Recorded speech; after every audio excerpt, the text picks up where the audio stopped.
இன்றைய வானிலை கடந்த 24 மணி நேரத்தில் தமிழகத்தில் பெரும்பாலான இடங்களிலும் புதுச்சேரி காரைக்கால் பகுதிகளிலும் மழை பெய்துள்ளது.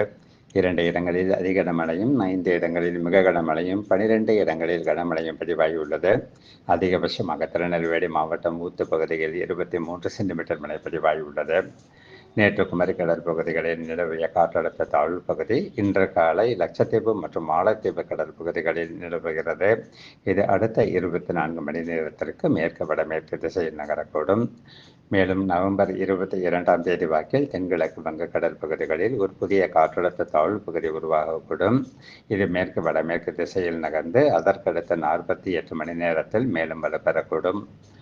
வானிலை முன்னறிவிப்பை பொறுத்தவரை தமிழகம், புதுவை மற்றும் காரைக்கால் பகுதிகளில் அடுத்து வரும் 3 நாட்களுக்கு ஒரு சில இடங்களில் லேசானது முதல் மிதமான வரை மழைக்கு வாய்ப்புள்ளது.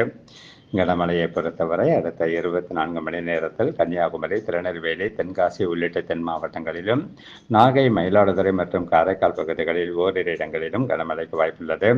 20ஆம் தேதி அன்று கடலூர் மற்றும் மயிலாடுதுறை மாவட்டங்களில் ஓரிரு இடங்களிலும், 21ஆம் தேதியன்று திருநெல்வேலி, கன்னியாகுமரி, தூத்துக்குடி, ராமநாதபுரம் உள்ளிட்ட தென் மாவட்டங்களிலும், கடலூர், மயிலாடுதுறை மற்றும் நாகை மாவட்டங்களில் ஓரிரு இடங்களிலும், காரைக்கால் பகுதிகளிலும் கனமழைக்கு வாய்ப்புள்ளது.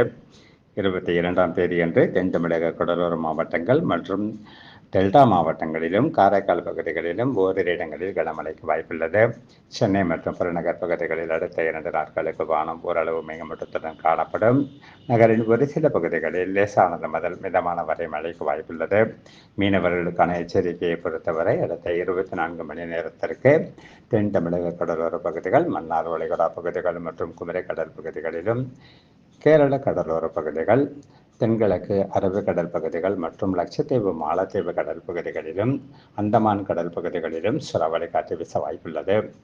நாளை 20ஆம் தேதியன்று லட்சத்தீவு, மாலத்தீவு கடல் பகுதிகளிலும், அந்தமான் கடல் பகுதிகளிலும் சூறாவளி காற்று வீச வாய்ப்புள்ளது.